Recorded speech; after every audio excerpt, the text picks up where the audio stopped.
Digisaate tulevikulahendused ja 5G toob sinuni Telia.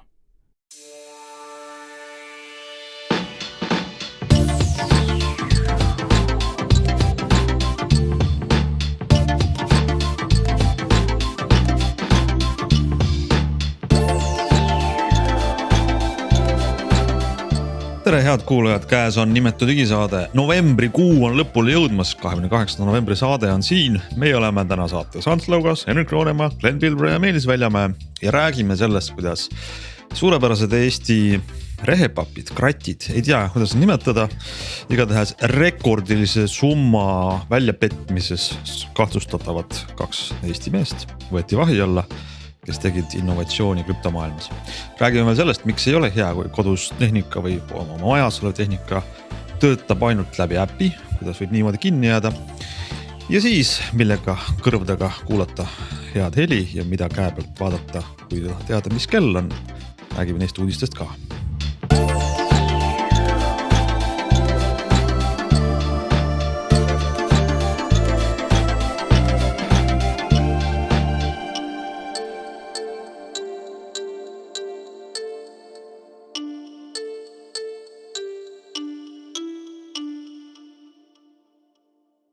No nii, hakkame saadet peale ja võib-olla eelmisel nädalal, lõppenud nädalale tagasi vaadates, siis kindlasti üks selline silmatorkav intsident või teadaanne saabus meile 2 tähtsast majast korraga.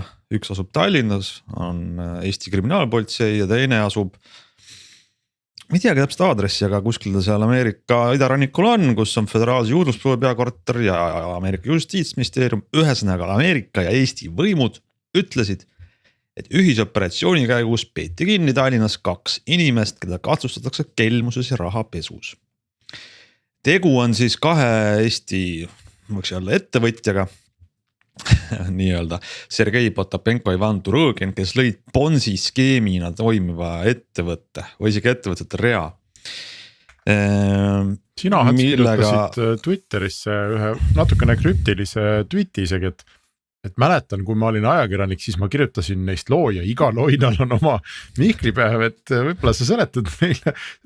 Esiteks, kas sa ütlesid selle summa või me käime selle üle, mis see väidetav kahju on? Kahtlustuse kohaselt eeldatavad, et välja on pätetud üle $575 miljoni. Nii, ja mina ei ole küll selline kriminalistika ajaloo spetsialist kaugeltki, aga ma küll ei oskaks nimetada Eesti nagu kuritegevuse ajaloost ühtegi suuremat ettevõtmist kui ligi $600 miljonit. No kes on Eestis, milline Eesti kurjategija on rohkem ära virutanud korraga kui $575 miljonit. Ma arvan, et see võib olla number 1. Ma kahtlustan ka.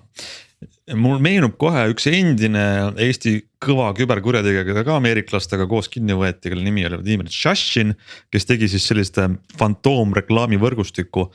Ja kui ma nüüd õigesti mäletan, vaadates vana uudiseid, siis neid kahtlustati $14 miljoni teenimises, mis on ikkagi kommi raha võrreldes. Nii, oota, aga need sinu sõbrad siis, kellest sa kunagi loo kirjutasid, kes on... Ei, ärme nii ütlega. See jääb muidu igaveseks internetti. Kes on ligi $600 miljonit ära ajanud. Vaat jah, kui tehisintellekt kunagi arenema hakkab ja kuulab eestikeelseid saateid üle, siis arvuti lahterdab sind kurjategijate sõbraks. Minu teada juba teete ju teadlased kuulavad meie saateid ja kõike kirjutatakse ümber tekstina, nii et see on juba... Nii, ühesõnaga, need tüübid, kellest sa kirjutasid, kuidas nad ajasid ära $575 miljonit.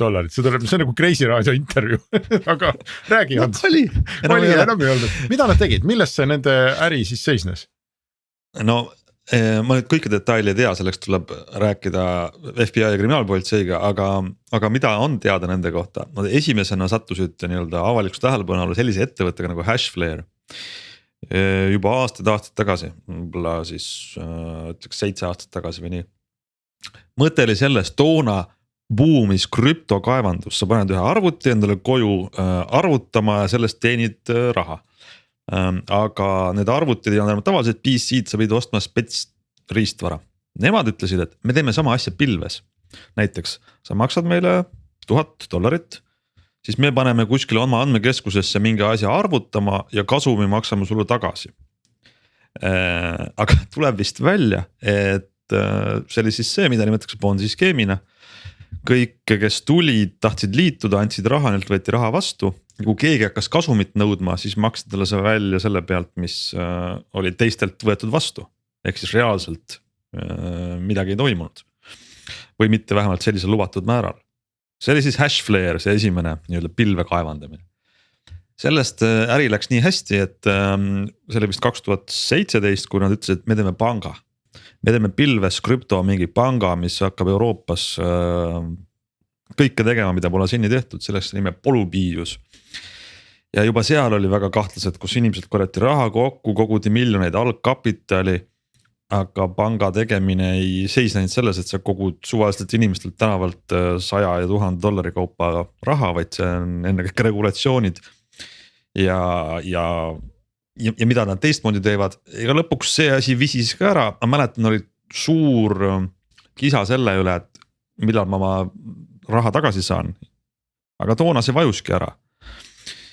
Ja nad kuidagi suutsid sellest pääseda ja sattuda veel väga lugupeetud ettevõtjateks uue ärinime alt nii Purfa meedia, kes tegeles ka jälle krüpto kaevandamisega ja sinna loobiti veel igasugust sõnu peale nagu tehisintellekt ja kõiksugu muud värgid. Ma mäletan Äripäevas neid nimetati kui Eesti kas ühtede kiiremini kasvavate ettevõtjatena või igatahes toodi esile kui väga uuenduslik innovaatilisi ärimehi. Aga nüüd nagu praegu selle kahtlustuse järgi öeldakse, siis põhimõtteliselt pole see nende pank kunagi toiminud ega dividende pole välja maksnud ja kõik oli rajatud pettusele. Ühesõnaga raha oli, aga äri nagu seal taga eriti ei olnud, jah? Ja ma arvan, mis on selle asja sisu tegelikult? Kas nad tegid midagi tehnilises mõttes mingit pettust teistmoodi?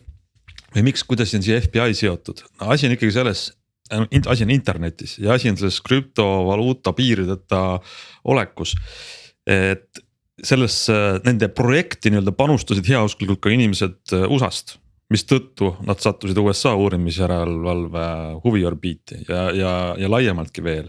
Ehk vana hea pettus, mida sa võisid korraldada Eestis või seal, kus sa füüsiliselt ulatusid, siis nüüd tänu internetile ja sellele, et sa saad krüptoraha ülekandit teha üle maailma.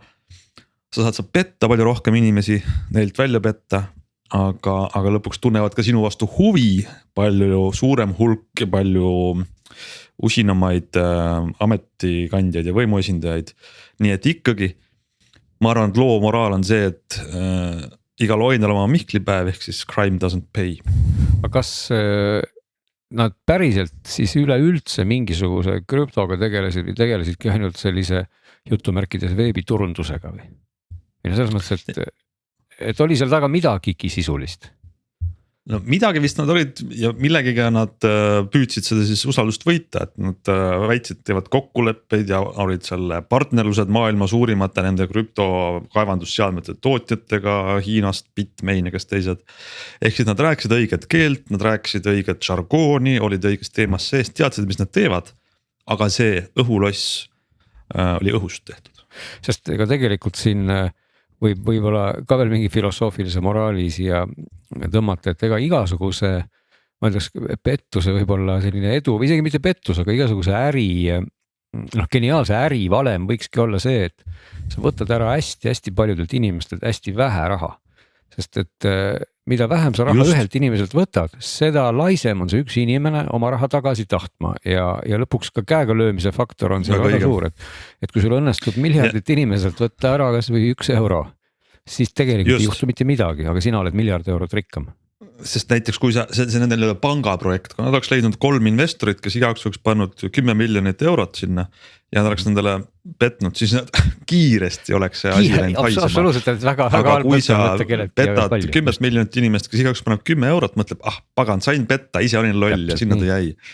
Täpselt nii, et isegi siin võiks öelda, et mulle nagu meenuvad ka paljud, isegi absoluutselt mitte ka pettused, aga sellised tänapäeval on väga paljud sisupakkujad, rääkimata siis filmi sisust, aga igasugust ka muud professionaalsemat video ja audio sisu pakutakse samuti kuupõhiste teenustena. Ja mul on nii mõnedki teenused, mida ma tegelikult ei ole üldse peaaegu tarbinud siin ja nad lihtsalt tiksuvad sellepärast, et ma ei ole tahtnud ka ära lõpetada, sest see maks on nii väike. Aga kui ma mõnikord hakkan nagu mõtlema, et kui sellised minusuguseid laiskvorste on maailmas juba 100 000, siis tegelikult mitte, et need teenused kuidagi halvad oleks või see sisu, eks ole, aga lihtsalt inimeste harjumuse jõud on mõnikord suur ja iseenesest näha nagu sellises mõttekäigus ainult võib-olla paha, ma ei tahaks kuidagi neid õigustada, aga iseenesest ma näen nagu seda, et nad väga osavalt siis ikkagi võtsid selle koha nagu kuhu vajutada, et siis võimalikult palju raha saada, võimalikult väikeste kahjudega mõnes mõttes, eks ole, et kui see loomulikult, kui keegi pani sinna 1000 eurot, siis ilmselgelt on see ikkagi kelle jaoks väike, aga ikkagi üldiselt väga suur summa, eks ole, aga ma tahan ühe paralleeli veel tuua, et mõnes mõttes, mis on nende Eesti selle looga paralleelselt Ameerikas hargnenud viimastel nädalatel hoopis suurem skandaal krüptomaailmas, kus siis suur vahetuspörs FTX kukkus kokku, kuna selle juht Sam Bankman-Fried osutus petturiks. Mis oli siuke paralleel tuua, siis oli jällegi see, et seal vahetati krüptoraha, dollarid, bitcoinide vastu ja nii edasi ja sadu muid neid. Aga sisuline pettus oli selles, et oli 2 raamatupidamist ja klientide raha eest osteti kinnisvara ja autosid ja muid asju. Vana hea varastamine ja lihtsalt inimestele valetamine ja raha välja petmine.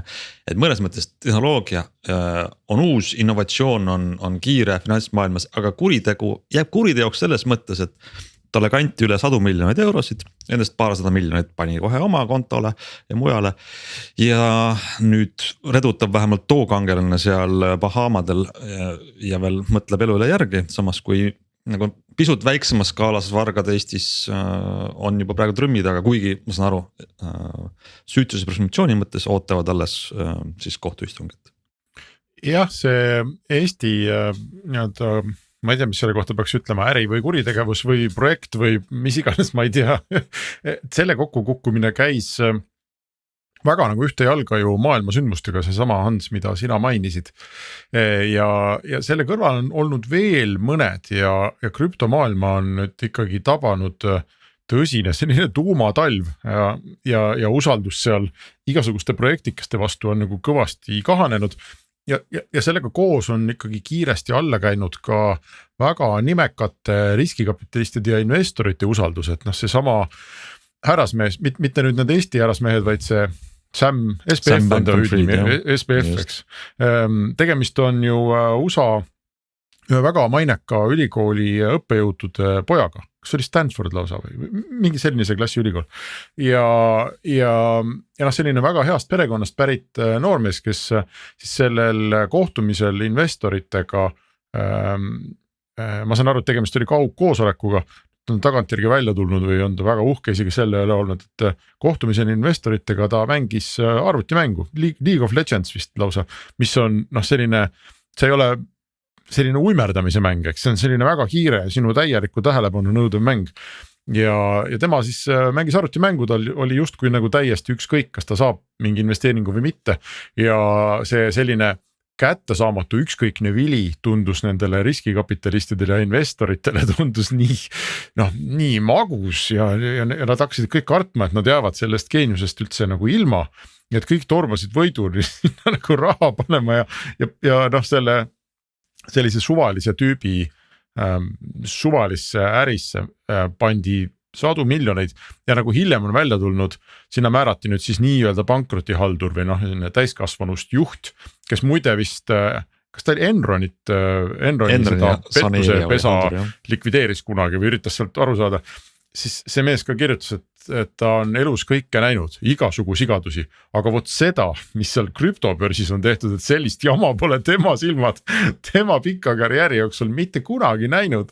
Ja et seal puudus igasugune järelevalve, igasugused protsessid, no ühesõnaga kõik puuduski. Tegemist oligi lihtsalt mingi kohaga, kuhu voolas sisse 100 miljoneid ja keegi ei kontrollinud ja kedagi ei huvitanud, mis sellest saab ja omakorda selle ettevõtmise tegijad siis ka väga ei huvitunud sellest, mis nende klientide rahast saab ja kuhu see pannakse ja kuidas seda investeeritakse ja noh, ühesõnaga raha oli, mulle tundub ikkagi eelmisel kümnendil startup maailmas eriti oli nii odav, et seda lihtsalt tuli uksest ja aknast, et sa võisid olla selline lühikestes pükstes koll, kes mängib arvutimänge ja noh, õigete sõnade lausumisel topiti sul ikkagi suur raha täis ja tundub, et see vist on hakanud nagu pöörduma praegu ja järgmise põlvkonna startupidel saab olema raskem. Jah, aga tegelikult on raskem, aga on nagu vajalik, et siin puhastumine toimuks. Lihtsalt siin, kuna me sellisel kelmuse lainel natuke oleme, siis mulle lihtsalt sellegi teemaga tahaks ka hea sõnaga tervitada sellist ettevõtet nagu Novats OÜ, millest omal ajal isegi, kui ma ei eksi, oli see vist Geenius, kus Ronald Liive võttis selle teema korraks üles, kes tegelikult, ma ei ole nüüd viimasel ajal nende bännereid enam väga agressiivselt näinud, aga igal juhul oli see ettevõtte kurikuulus selle poolest, et absoluutselt igal pool välismaa saitidel, kes kasutasid siis neid selliseid ad-vorme, mis automaatselt sulle näkku hüppasid ja teatasid, et Eestit võtab üle tormina mingisugune lillepott, päikeseprill, plaaster, droon või mis iganes ja kui sa nüüd sinna klikid, siis sa saad kohe selle poole hinnaga, kui sa seda klikid minuti jooksul ja ühesõnaga see skeem oligi siis selline, et nad müüsid igasugust sodi, võib-olla mõnele sai isegi see sodi nagu pihku antud, aga reeglina keegi seda kätte ei saanud. Ja siin noh, tolle ajal, kui Ronald seda artiklit kirjutas, minu arust isegi selle pealiku ta ka proovis kätte saada, ma ei tea, kas ta sealt sai mingeid vastuseid ka, aga põhimõtteliselt kõik nende väitel oli justkui väga nii-öelda legitiimne, et nad ise muudkui arendavad oma drooni ja nii edasi, aga noh, päris elu oli nagu reaalselt vastupidine ja see asi minust päädiski mingite kahtlustega, aga noh, ettevõte teenis mingeid miljoneid kasumeid, töötajaid nagu pole ja lihtsalt igal pool hüppavad ainult sellised aknad lahti, mis siis õngitsevad sind ostma tegelikult mingit täielikku jama, mida ka isegi kätte ei saa. Ma juba muide näen internetis ka liikumas no üldse inimestel on tuju halb, sellepärast et Elon Musk möllab Twitteris ja Mark Zuckerberg möllab metaversumis, siis sealt nagu ei tule midagi ja kõik need krüptod kukuvad kokku ja kõik on nii halvasti. Inimestel on tuju halb ja ma juba näen ka selliseid väiteid või isegi esseesid teemal, et tehnoloogia maailmas on olnud kadunud kümnend. Et siis aasta ütleme 2010 kuni 2020 või 2012 kuni 2022. Et kõik, mida me praegu kasutame, on leiutatud enne seda. Et selline kreatiivsus või loomingulisuse puhang oli seal 2005, 2007, 2009 ja nüüd on toimunud lihtsalt selline raha kokku kühveldamine ja selline mingis mõttes nagu rõõmutu tiksumine, et midagi huvitavat ei ole tehtud ja see on maha visatud aeg ja et äkki nüüd ikkagi järgmised 10 aastat tuleb huvitavam. Ma ei oska selles osas seisukohta võtta, aga olgu siis ära märgitud ka meie saates, et inimestel tehnoloogia maailmas on tuju väga halb. No võt, ja siis peaks lihtsalt ütlema, et mis iganes tehnoloogia maailmaga need inimesed, kes võib-olla ka ei ole väga tehnoloogia inimesed tegelevad, peaksid ikka olema ka nagu valvsad, ütleme, see on see sama moraal, mis muidugi on 10 aastat ennem, hiljem ja praegu, et olgu see siis krüpto või droonid või päikseprillid või lihtsalt sinu investeerimisvõimaluste pakkumine, siis mida laiemalt on võimalik tegutseda, seda laiemalt levib ka igasugune paha. Kahjuks me peame edasi minema ka sikuste asjadega, kuidas tehnoloogia ikkagi on nagu mitte rõõmutooja, vaid pigem nagu frustratsioonitooja, sellepärast et nüüd me pöörame hoopis teisele lehekülje, läheme räägime sellest, kuidas oma kodus ja majapidamises kõike läbi äppide juhtida. Ühe näite varal, Meelis, ma saan aru, et sinul on kokkupuude majaga, kus on garaaž, garaažil on uks ei käi lahti mitte käsitsi või vändaga või nupust, vaid äpiga on nii? no seestpoolt saab teda ka tegelikult lahti, kui sul on palju jõudu mingist nöörist sikutades, selline nii-öelda hädaabi vahend. Aga kes see ikka tänapäeval nöörist no tõmbab? jah, aga ma arvan, et mina ei jaksanud seda vaevalt avada ja keskmine naisterahvas ilmselt ei jaksa üldse sellist nööri kasutust avada, noh. Kui sa oled autos sees, sa teed seal nöörist lahti ja sa lähed välja ja ühesõnaga see ei ole nagu jätkusuutlik. Aga nee. Tegelikult siin on nagu mitu aga, et no esimene aga on see, et võib-olla võiks kuidas see lahti käib? Kuidas see lahti käib siis? Erinevat moodi, aga alustame sellest, et tegelikult mis on probleemi olemus on see, et ehitaja on ilmselt noh, nagu ikka ehitajad tänapäeval väga pikalt ei mõtlevad välja odavama lahenduse ja noh, maa all garaaž nagu tänapäeval siis korterelamutis tihti on väiksemates garaažiboks, eks ole, või siis selline, kus ühine garaažiruum, kuhu saab siis oma auto talvel varju panna või suvel ka, et osadel inimestel on see ostetud maja ette, osadel on maja all olevasse garaažiruumi ostetud sinna koht. Ja loomulikult kuna see garaaž asub maa all raudbetoon kasti sees, siis seal puudub igasugune mobiilside levi. Aga uks käib ju lahti mobiiliga Meelis, kas see siis on Bluetooth või Wi-Fi või mis asi seal on nii, siis? Ja siis ongi järgmine oligi see, et ehitas garaaži valmis, tekitas siis ühesõnaga oma partneri Kinema, kes selle garaaži ukse paigaldas sinna, nemad tekitasid siis äpi ja ka telefoninumbri, mille peale helistades saab seda ust avada, aga noh, kuidas sa helistad või kuidas sa äppi kasutad, kui mobiil pole levi, puudub andmeside, eks ole. Ja siis kui ühistus teemaks võeti, et kulge, et nagu asi ei tööta, siis ühistu investeeris ja paigaldas sinna Wi-Fi ruuteri, ehk siis praegu hetkel on see Wi-Fi levi ja me saame seda äppi kasutada. Ja teine variant muidugi öeldakse, et aga noh, et tegelikult on ju olemas teisi lahendusi, on küll, et tegelikult on olemas seal ka siis selline klassikaline puldist avamise võimalus, mis on siis 433 MHz peal töötava, kilohertsi peal töötava RF puldiga. Just, aga konks on nüüd siin see, et mingi aeg küsis Kinema selle puldi eest 52 €, kui mälu mind ei peta, praegu küsib ta selle eest 74 €. Ja per inimene, ehk siis kõik per pult. Ja kui sa nüüd vaatad seda näiteks AliExpressis maksab selline samasugune pult umbes 5 € ja ma arvan, et hulgihind võib olla veel odavam. Ja kui sa vaatad seda, et selle puldi programmeerimise tööaeg on ka noh, võib-olla mitte sekundid, aga kindlasti minutid, siis see kasum on seal pöörane, eks ole, et see on samasugune scam nagu see krüptoäri. Kusjuures selle juures võiks juba uks ise tasuta olla, kui sa pulte ostad.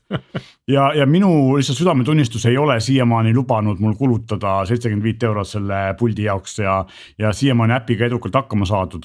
Aeg-ajalt annab mingeid erroreid, aga järgmisel katsel töötab ikka nii, et aga nüüd täna oligi siis see seis, kus mu elukaaslane üritas välja sõita sealt ja tuli välja, et Wi-Fi ruuter ei tööta ja meil õhtul juba see probleem, tegin talle korraks küll restardi, aga kuna mul see interface'il ligipääsu ei ole, siis tööle ta sellegi poolest ei hakanud ja praegu siiamaani ta ei tööta, nii et sealt garaažist niisama lihtsalt välja ei saa, et saad seal lõksus tegelikult põhimõtteliselt. Jala saab, aga autoga mitte, eks ole. Muid variante ei olegi välja arvatud see nöör. Just, ma pidingi praegu minema õues siis nii-öelda mobiilsidega selle äpi nuppu vajutades selle garaaži uks lahti, aga ma jälgima, kas ikka tuli lahti, et ta sealt välja sai, eks ole. Ja sa oleksid äärepealt saatesse hiljaks jäänud selle mugava 21. sajandi IT-lahenduse pärast. Ütleme nii, et tegelikult see on nagu selline tänapäevane probleem mõnes mõttes, aga mind frustreerivad kaks asja. Esimene asi on see, et ehitaja ei ole mõelnud algus kohe selle peale, kui sa ehitad raudbetoonis maale garaažis, sa ei saa mobiilset andmesidet olla ja teine asi on see, et üks Eestis suhteliselt monopoolne garaažiukse tootja lihtsalt suudab küsida nii palju raha ja neid ei huvita absoluutselt, mis see tegelikult tooma hind on. Seda pulti kuidagi piraatida ei saa või mingisuguses Lasnamäe putkas keegi ei proge seda? Aga progemine ilmselt ei ole kõige lihtsam, aga lihtsalt puldi ostmine ei ole ju probleem. Aga ma võib-olla isegi mõtlen selle peale. Piraatpuldiga saad siis oma garaaži sisse. Aga see on ju läbiv probleem, on see selline nuppude ja normaalsete asjade asendamine tarkvara ja äpiga. Absoluutselt. Autodes käib see mulle ammu närvidele, kus on, Volkswagenil on nüüd juba isegi rooli peal ei ole mitte nuppe, vaid on puutitundlikud pinnad. Kusjuures, ma ei tea, kas see sõltub mudelist või on nad tagasi läinud, aga ma juhtusin sõitma eelmisel nädalal, tekkis vajadus ja ma võtsin CityBeest selle aasta suvel tehtud Volkswagen T-Cross äkki on see suurem, T-Rock on suurem, T-Cross on väiksem, T-Rocki. Ja sellel oli minu üllatuseks täiesti olemas nii kliimaseadmel füüsilised nupud kui siis volüüminupp sellel naviseadmel kui ka rooli peal olid päris nupud, et ma olen näinud mingeid teisi Volkswagen, millel on tõesti see kõik on touch, eks ole, ja siuke rõve, aga sellel oli, ma isegi positiivselt üllatusin, et nupud on tagasi, et võib-olla on nad tagasisidet kuulda võtnud. Nupud on üks asi, aga teine asi on näiteks ka ütleme kodu nutikaks muutmine tihti tähendab seda, et sa pead juhtima kõike läbi äpi. Ehk siis siin on nagu neid kohti, kus ühendus saab läbi kukkuda nagu sellised failure punkte on nagu rohkem, selles me vajutan nupust tule põlema, siis ma pean vaatama, äpp töötab, et töötab mingi keskseade, kohalik kodu wifi või nagu näha tegelikult, siis sellel puhul, et levi. Selle koduse nutiseadmete probleem on ju veel see, et päris paljud asjad ei tööta sul kohalikult, vaid nad käivadki pilves seal teenusepakkuja serveris ja kui sul nüüd juhtub see, et sul net ära kukub, kodus ruuter töötab, eks ole, tegelikult asjad töötaksid sul nagu lokaalselt ilusti, aga kuna pilvega ühendust ei ole, siis asi ei tööta ja see on nagu tegelikult probleem, see on nagu päris suur probleem. Meil on näiteks siin teenus, mida ma väga palju kasutan, on Amazoni kapid. Ja need on samasugused kapid nagu Eestis on igasugused kapid, kuhu pakid tulevad, aga mina olen Saksamaal kasutanud just Amazoni kappi kunagi. Osad nendest kappidest ja ma kahtlustan, et vist vanemad on nuppudega või sellise koodiga, sa saad SMS-iga või Amazoni äppi saad koodi, eks ole, vajutad masina juures koodi ja saad, uks läheb lahti. Aga nüüd see minu elukoha järgne Amazoni kapp on ilma ühegi nuputa ja avamine käib äpist. Ehk et kui ma lähen oma telefoniga kapi juurde ja vajutan Amazoni äpis, et ava kapp, siis ta tõenäoliselt üle Bluetoothi võtab kapiga ühendust ja õige uks läheb lahti. Ja siiamaani on see õnneks töötanud nagu kellavärk, aga ma ei saa enam öelda näiteks oma abikaasale, et kuule, sa lähed sealt niikuinii mööda, ole hea, võta mingi väike pakk ära, sest tal ei ole telefonis minu Amazoni äppi, minu kontoga sisse logitud, mis tähendab, ma pean iga jumala kord sinna siis nagu ise spetsiaalselt minema ja üks mugavuse, selline väike perekondliku mugavuse punkt on asja eest teist taga lihtsalt ära võetud ja ma ei saagi täpselt aru, et miks see nüüd siis parem on või nad hoiavad siis ekraani pealt kokku või ma ei kujuta ette, aga neid kohti, kus nagu tarkvara selline üliinnukas rakendamine teeb elu kehvemaks, on hämmastavalt palju, kui hakata ümber vahtima ja ma ei taha seda, tahaks nuppe, kurat. Ja üldse tarkvarast ja autodest rääkides mulle meenus sellega seoses ka ühesõnaga elektriauto, millega ma ise ringi sõidan ja millel on väga palju tarkvara sees ja et ma ei peaks kogu aeg siis käima teeninduses seda tarkvara seal nii-öelda luuramas ja resettimas, siis ma ostsin ka omale sellise toreda dongli, mis siis vaakgrupi autodega seda kõike teeb. Ja siis ma sain ka kohe teada, et minu autos on 38 control unitit, mis on väga tore, sest need on seal tõesti palju. Ja siis umbes nädalaga keskmiselt tekib sinna umbes selline 50 errorit. Ehk et kui sa paned selle käima ja vaatad erroreid, mis on jälle juhtunud, siis sa saad teada väga krüptiliste nimedega erroreid, mis on siis kas staatilised, intermittent, mis on siis nagu vahelduvad ja siis sa võid neid resettida ja logida ja ütleme tunniga tekib umbes 10 alati juurde, et kui sa teed nagu puhtaks, siis tunniga 10 jälle saad. Aga sa oled aru saanud ka, mis iseloomuga, kas need on mingid sellised pidurid ei tööta tüüpi asjad või on midagi muud? Päris nii nad ei ole nagu pidurid ei tööta, sellest saad ka aru ilma igasuguste donglite, et nad ei tööta. Et minu arust see ongi kõige nagu mõnes mõttes heas mõttes kummalisem, et tegelikult auto sõidab erakordselt hästi, aga teistpidi neid erroreid on nagu, ma peaks ütlema mingis saates võib-olla võtmagi selle ja mul on isegi telefon siin, kui ma jõuan selle aega vaadata, need errorite nimed on tõesti sellised, et esiteks sa saad aru, kui palju on seal sees neid süsteeme, eks ole, mis siis mis su autod nagu haldavad ja kõikidel nendel süsteemidel on siis loomulikult ka mingisugused miljon gateway'd ja mingisugust andurit ja siis kõikide nende kohta on siis võimalik, et on midagi on valesti ja muidugi eriti nagu tasub just nagu märkida, et on see just see, et nad ei ole, et see error ei ole nagu midagi halba, see ei tähenda nagu seda, et mul ongi autoga midagi halvasti, vaid see on nagu juhuslik, et see lihtsalt mingisugusel hetkel siis tekib. Ma siin loen näiteks antenna control module on saanud ühe intermittent errori, siis noh, application server 3 system 1 infotainment on saanud ühe juhusliku errori, mootor on saanud 2 juhuslikku errori. See võib olla juba see, et kui sa oled nii-öelda näiteks armastad süüa, siis öeldakse ära mine vorstitehasesse, vaata kuidas vorsti tehakse. Et see ei pruugi olla see kokku minna selle lõpptulemusega, nii et sa võib-olla liiga teadlik juht, kes näeb, mis seal toimub ja tegelikult ei peaks nägema. Driver assistance 3 errorit, rear view camera 4 errorit, battery charger 7 errorit, nii edasi, gateway 13 errorit. Ja kui sa selle errori lahti klikid, siis sa näed ka, nagu ma ütlesin, siis mis asi see täpselt on, mõnda saad puhastada, mõnda ei saa. Kõik toimib, kõike logitakse, mõne errori puhul tõesti hakkab sul põlema ka mingi tuli, no stiilises turvapõdi hakkab põlema ja ka see enam ise ära ei kustu, eks ole, siis sa peadki vaatama, milles see asi oli, kui see oli isegi juhuslik error. Ühesõnaga selle jutu sisu ongi natuke see, et huvitav, kui ma räägin siin praegu autodest ja seal on mustmiljon errorit ja siin on juttu meil garaažiustest ja muudest asjadest, kus on natuke küll teist laadi probleem, aga kui ma mõtlen, et huvitav, kas tänapäevased lennukid ja muud asjad, mis lendavad, et kas need logivad ka kogu aeg mingi mustmiljon errorit ja ikkagi lendavad või et kuidas see üldse nii käib, et see tekitab täiesti nagu küsimusi, et süsteem iseenesest ju töötab, et see oleks nagu sinu arvuti, mis tegelikult teeb kõiki asju õigesti, aga kogu aeg on seal midagi viga, eks ole. Et ja samal ajal on see süsteem nii palju tark, et ta neid vigu siis justkui kogu aeg logib ja teeb, et selline omapäraselt naljakas olukord tegelikult, ma ei tea. No jah, aga vähemasti sul need asjad töötavad, aga Meelise juhtumit vaadates, et seal mingi asi nagu garaaži ukse avamine, mis on mingis mõttes nagu missioonikritiline asi on, et sa kas saab sealt välja või ei saa. Et see panna mobiili või isegi veel hullem mingisuguse wifi ruuteri peale nagu hädabi lahendusena, see tundub täiesti uskumatu. Tegelikult on juba see, et mind nagu häirib ka see asi, et kui teatavasti me siin hiljuti kuskil, kas teie rääkisite äkki sellest, kui palju maksavad garaažiboksid või rääkisid seda autogeeniuses Tarmo ja Martin, aga ma seda kuulasin ja igal juhul, et kui ma maksan nagu selle garaaži eest mitu tuhat, siis selle puldi võiks mulle vähemalt ühe kaasa anda, võib-olla siin 2 siin hinna sees. Sa pead maksma mitu tuhat ja 75. Just, et see on nagu jabur. Ja äpid ei taha enam sinna kinni jääda, aga ma siinkohal loomulikult hea sõnaga peaks ka mainima ikkagi elektriautosid ja nende laadimisäppe, et see on ka selline niivõrd pika habemega teema, et sul on lihtsalt ju äppe peab olema rohkem, kui sul telefon mahutab neid lõpuks. Üks asi, millest me tegelikult rääkimis kokku ei leppinud, aga kui sina, Glen, kui elektriautoga sõitja, siis kas sina tead, et Google Maps näitab nüüd Eestis kõiki vähemalt teoreetiliselt kõiki elektriautolaadjaid koos sellega, et mis pistik tal on ja kui kiiresti ta laeb?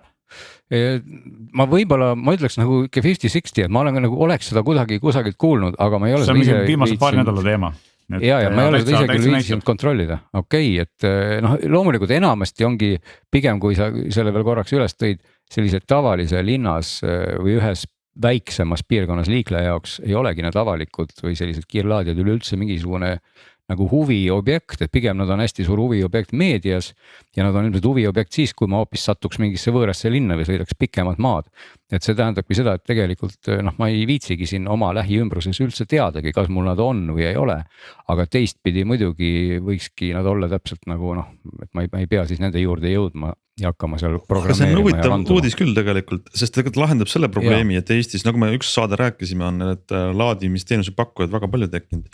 Ja nüüd vaadates seda uudist järgi, mida Meelis siin ka mulle tutvustus, ma ei teadnud, on kuidas seda otsida, kui ma panen ingliskeelse sõna charger, siis ma tõesti näen mõnele, siis kuidas ma ütlen, mõnele teenusepakkujale, siin on Enefit Volt, kes näitab, et minu läheduses on selline laadija, seal on 3 standardit, CHAdeMO, CCS tüüp 2 ja isegi võimsused märgitud.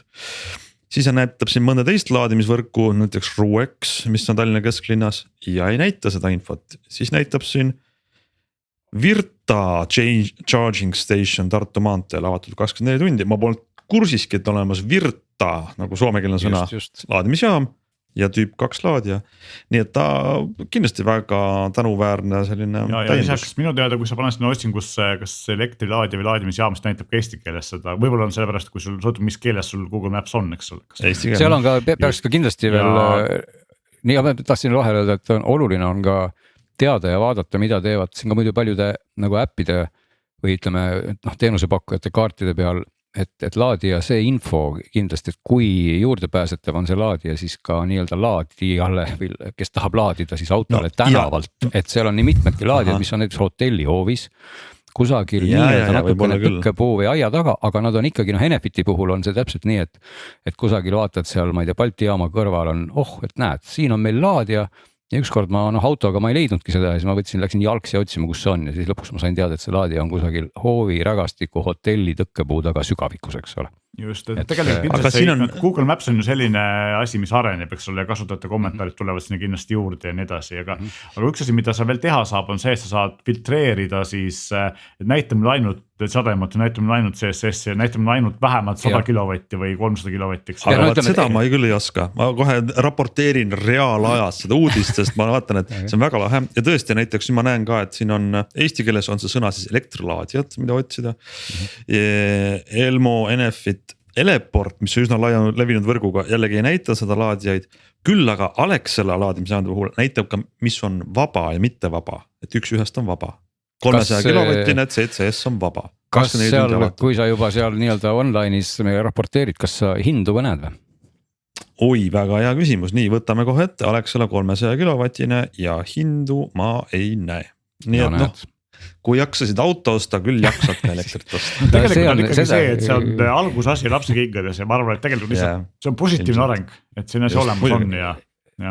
Ja, aga seal juhul ikkagi satud võõrasse linna ja otsid siis 50 või 500 kilovatist laadimist, siis on näed, abiks küll. No, hind on väga oluline faktor, sest et kes ei sõida elektriautoga võib-olla ei mõtle selle peale, et see elektri hind sõltub ainult laadija võimsusest, et mida väiksema võimsusega laadija, seda vähem sa ka maksad, nii et tegelikult on see nagu väga oluline, sest 300 kilovatist laadijat, nii vähe kui palju neid üldse on, need hinnad on ikkagi kordades erinevad, kui on näiteks tavaline 11 või 22 kilovatine. Kui sul ei ole piisavalt võimast autot, mis seda ära oskab kasutas, pole vaja, eks ole. Mitte mingit põhjust ei ole sinna minna ja võib-olla oleks sul ka rohkem aega, et sa tahad parem laeb natuke aeglasemalt ja maksud vähem ja on ka hästi. Tegelikult küsimus ongi selles, et kui palju sul on aega, eks ole, et kui sul on seal 100 kilovatiga laediv auto, et kas sul on vaja otsida see 100 laadija, sul on vähe aega kiiresti laadida või sa saad see 22 hakkama ja sul on tegelikult paar tundi aega kulutada, eks ole, et siis sõltub sellest.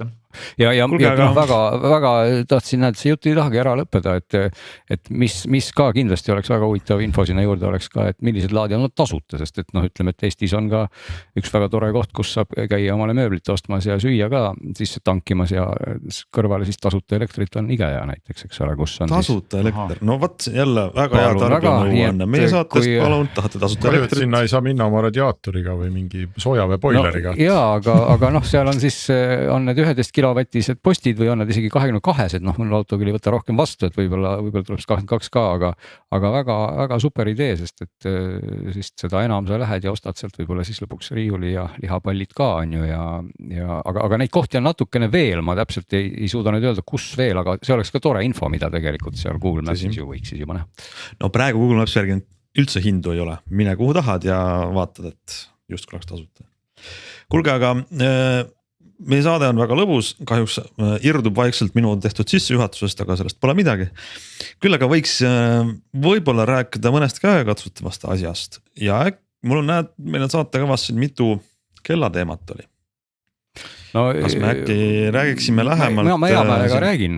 Ühest, mis minu käe peal oli mõnda aega ja monitooris seda, kui suure rõhu all on minu veri, sest et siis peaks ju olema maailma esimene selline kombinatsioon, mis nagu päriselt sisaldab siis vererõhu mõõtjat sellist, mis pumpab sul väikse õhuga asja siis ümber käe pingule ja siis natuke seal susistab ja sahistab ja ütleb, palju sul vererõhk on ja samal ajal on ka täitsa kobe nutikell.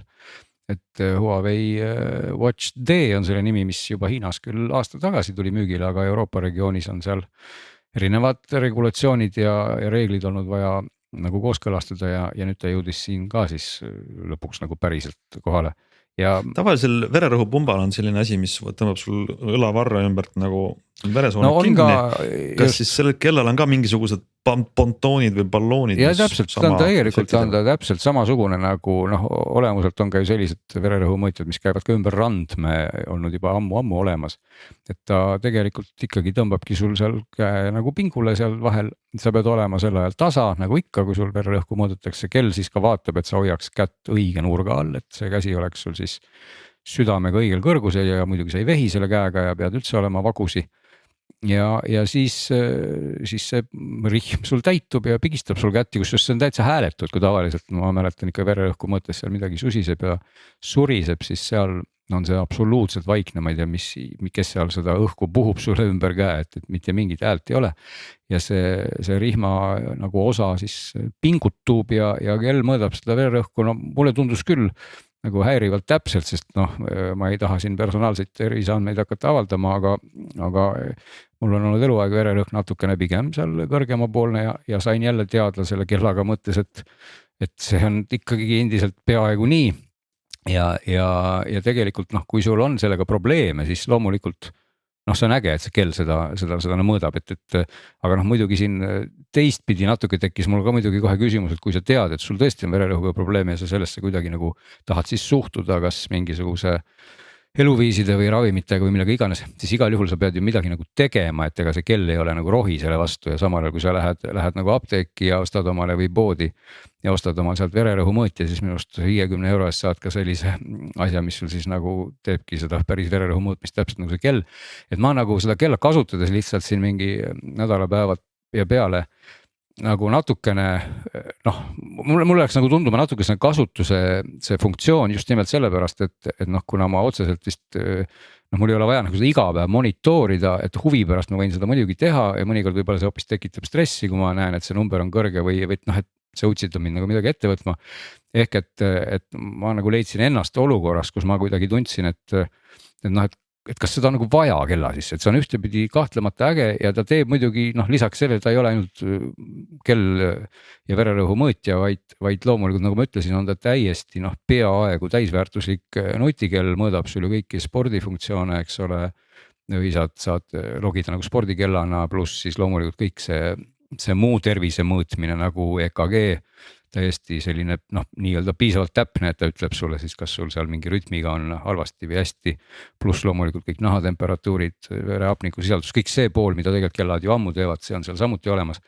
Aga mida nagu ei ole olemas ja mis nagu praktiliselt mulle väga nutikella puhul meeldib, on võimalus kellaga rääkida.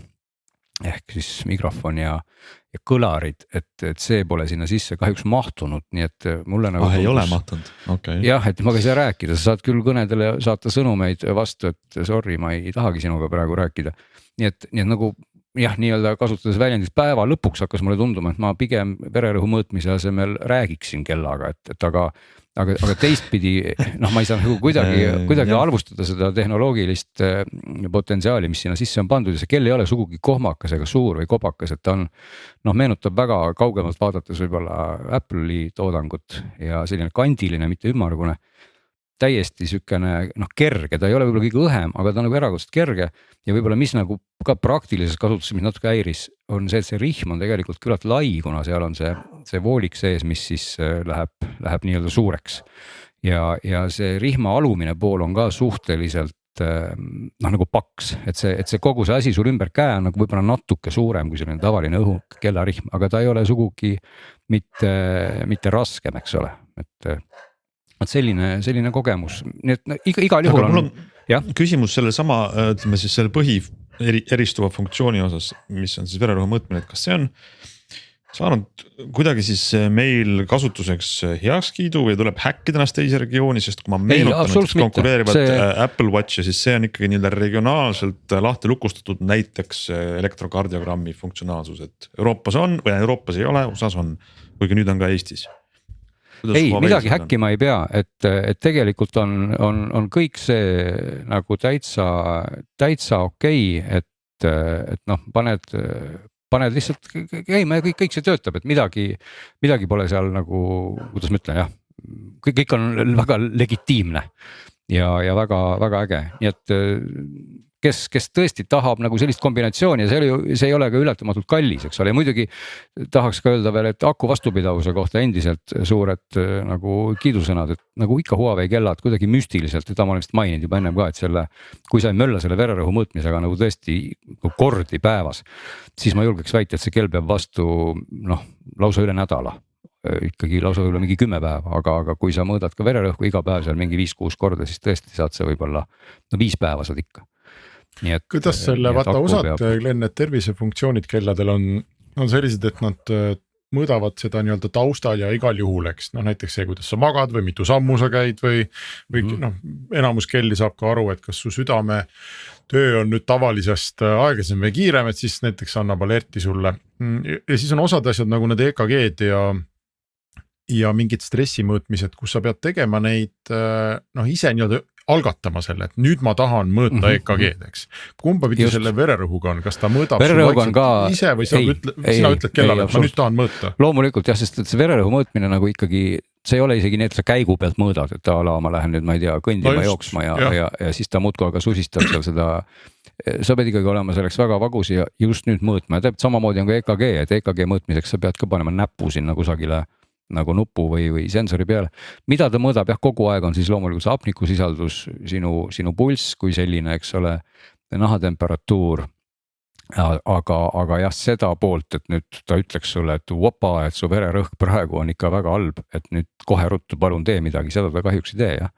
Nii et see oligi nagu see sama pool, et ta on väga äge nutikeel pluss vererõhu mõõdik ühes tükis, aga jääbki õhku natuke küsimus, et kui sa nagu muretsed selle vererõhu pärast, et siis võib-olla ja tahad kellaga rääkida ka, et siis on sul ilmselt odavam osta see päris mõõdik ja siis niikuinii rahulikus olekus seda mõõta, et seal aga see jällegi, ma tulen alguse või keskkäigu juurde tagasi, kuidagi ei tähenda, et see mõte oleks halb ja teostus oleks halb, nii et selles mõttes on nagu äge vidin, äge kell igal juhul. Väga hea. Kas meil on midagi veel päevakavas? Apple Watch on võib-olla, ma ikkagi siin kuidas on Apple Watch sattunud meie päevakavasse?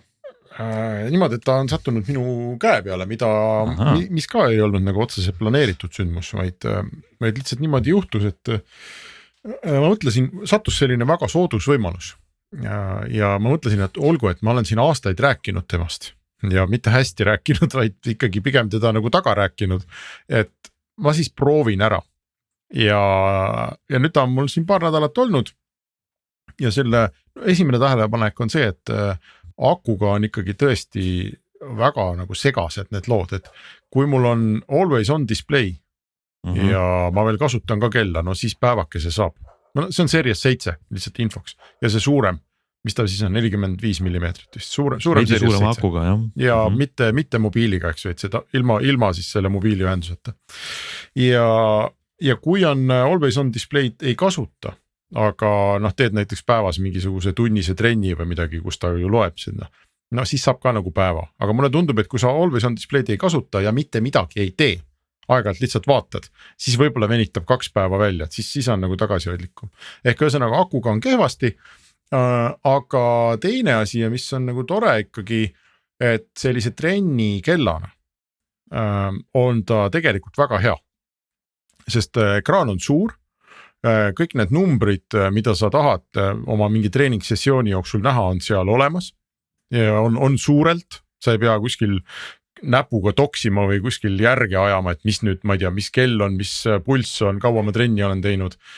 Mingisugused äpid, mida erinevateks trennideks kasutada on olemas, seal ma ei tea, jõutõstjate ja mis iganes muude sportide jooksu äpid ja kõik see on nagu olemas. Ja see kella kasutaja liides ja kogu see kogemus on ikkagi hästi iPhone'ilik, et kõik on hästi kiire ja hästi sujuv. Et võrreldes näiteks Fitbitiga, mis mulle muidu väga meeldis, siis see ikkagi Apple Watch tundub täiesti teine tase olevat, aga ma kahtlustan, et sinna animatsioonide näitamisse läheb ka see sama aku. et see on nagu see küsimus, mida sa siis nagu rohkem tahad. Ja une jälgimiseks ma teda ei kasuta, sest tal on aku tühi selleks ajaks, kui ma magama lähen. mis ma ta kõike saan. No vaatasin jah seda, ütleme, et need Huawei kellad jälgivad muide kõik väga hästi, et ma isegi peaks ütlema, et see on üks sellistest toredatest funktsioonidest, mida ma olen kuidagi hakanud harjunud vaatama, olgugi et see ka justkui nagu justkui nüüd ei pane mind magama, kui ma näen, et seal on vähem asju, aga see toimib tegelikult väga hästi ja ta saab seda väga nutikalt aru, et kui sa teed mingi päevauinaku, siis ta lisab ka selle kohe sinu üldise une hulka ja loomulikult saadab sulle mingeid unearuandeid. Eks üldse kogu selle kellanduse ja nutinduse ja tervise monitoorimise nagu sükene üks kokkuvõte ongi alati see, et seda infot tuleb nagu metsikult palju ja ongi ikkagi küsimus, et mida sa selle infoga teed, et kui sa lihtsalt vaatad ja nendid, et jah, mul on vererõhk kõrge, üldse ma ei maga ja nii edasi. Ja siis siis sul pole seda kella nagu vaja, et aga sa pead nagu midagi ette võtma ja kui sa ei ole valmis midagi ette võtma, siis sul ei ole vaja ka neid mõõdikuid tegelikult, et aga ikkagi. Ja see läheb teistpidi jälle nagu selle Apple Watchi lugu, nagu Henrik ütleb, et kui sa lülitad kõik välja, ei tee sellega sporti, ei hoia teda tööl, siis ka nagu miks sa üldse seda kanda, siis no ta on ma olen nõus suga, et selle kell on väga kasulik, abiline siis, kui sa oskad teda oma elus rakendada ja siis no ma ütlen ka, et minu jaoks ma kasutan teda väga palju hoolimata nendest Apple Watchi puudustest, mis on kõige suurem see aku probleem, kuna lihtsalt need asjad, mida nagu näiteks Henrik välja tõi, ma isegi iga päev ei mõtle selle peale, aga nüüd niimoodi kuuldes taas uue kasutaja käest, see on tõesti, need on need põhjused, et see trenni jälgimine on lihtsalt nii mugav, mõnus ja kiire ja ta teeb oma tööd. Et ma suudan üle elada selle kohutava aku hea. Kui mul seda ei oleks, siis see frustratsioon lihtsalt. Aga mis on veel huvitav on, mul ta ikkagi, mida nädal edasi, mida rohkem ma teda kasutan, seda vähem ta tundub ja näeb välja nagu kell. Mul on ka paar tavalist kella, eks, mis ongi nagu kellad, ilma igasuguse nutikuseta, lihtsalt kellad. Ja nüüd, kui ma vaatan nagu kella oma käe peal, siis tal on erinevaid funktsioone, eks ole, ta näitab aega, aga ta mingis oludes võib olla ka ehe või sinu nagu garderoobi osa või midagi. Ja siin Apple Watchil ma võin neid rihmasid vahetada, mis on ka muide hea asi Apple Watchi puhul, tohutu rihmamajanduse, need on odavad ja kallid ja nahast ja metallist ja nailne, mida iganes sa tahad, igal pool on, eks. Ja ma võin need rihmasid vahetada edasi-tagasi, aga see ei muuda fakti, et ta on ikkagi lihtsalt üks pagana iPhone mul käe peal, ta ei ole kell, ta ei mitte mingis kohast ei jää nagu tunnet, et see on kell või see on kuidagi osa minu garderoobist, ta on lihtsalt ekraan ja ta käitub nagu ekraan ja ta näeb välja nagu ekraan ja see tegelikult on natuke nõme. Siin ma tahakski öelda ikkagi, kui jääb nüüd mulje, et Huawei on maksnud mulle suuri summasid jüääne või midagi, siis tegelikult see nii ei ole, aga tuleb tunnistada, et olgu nende telefonidega, kuidas on aga need Huawei kellad, nagu nad on tõepoolest jube hästi saanud sellele nii-öelda kompromissile või kuidas seda sõnastada pihta, et see kell on tegelikult väga äge kell ka, et kõik need Huawei nagu Watchid, kui me nüüd jätame selle D kõrvale, mis on tegelikult nagu Apple Watchi selline kerge koopia välimuselt, siis ülejäänud kellad on väga klassikaliselt ilusad, suhteliselt sihvakad, väga heade koostöömaterjalidega, need kallimad, eks ole, mingid titaanid ja mis iganes klaasimaterjalid, eks ole, et need kõik, vaadates selle kella käe peal, ta ei hüppa nagu välja sealt, mis gadget mul on käe peal, aga ta on väga soliidne ja samale ta teeb ka kõiki asju üli hästi ja aku peab ka veel nagu super hästi vastu, et selles mõttes, mul on siin sõpradel on Samsungi kellasid, on siin erinevate vidinatega, inimesed käivad ringi ja siin aeg-ajalt iga kella ja võrdlusjuttu tuleb ja tuleb nagu tunnistada, et see Huawei kella selline asteetiline või kuidas ma ütlen, eesti keeles sõna on esteetik või siuke nagu esteetiline väärtus. Esteetiline, näed, sõnad lähevad ära meelest, kui loed kogu aeg vales keeles. See ütle hiina keeles.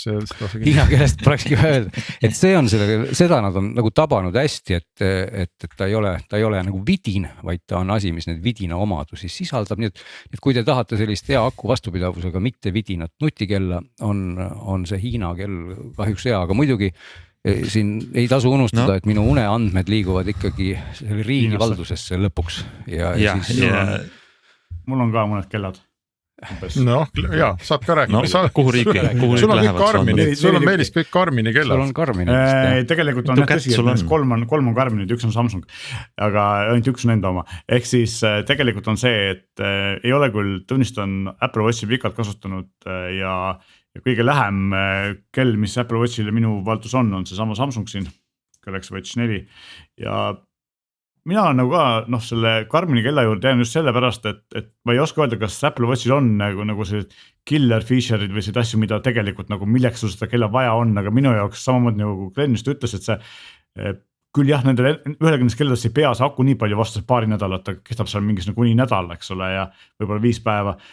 Ja mind ikkagi, ma kannan aega see Samsungi kellad on äge ja mulle meeldib see soft ja nii edasi, aga no see päeva poole teisene aku kestus ikkagi, ma lõpuks võtan ta käibelt maha ja panen Garmini kella asemel, sest lihtsalt seal ei ole nagu, seal ei ole mitte midagi, mis oleks nii palju parem, et seda õigustada seda lühikest, minu arust Apple Watchil on sama lugu, et ta näitab mulle teavitusi, ma saan oma spordiasju teha, eks ole, ma saan kõiki neid asju teha, mida mina kellalt ootan ja ma ei ole nagu selline inimene, kes ootaks ma ei tea, mida siis Apple Watch või Samsung kell rohkem teeb, eks ole, et minu arust mitte piisavalt palju rohkem.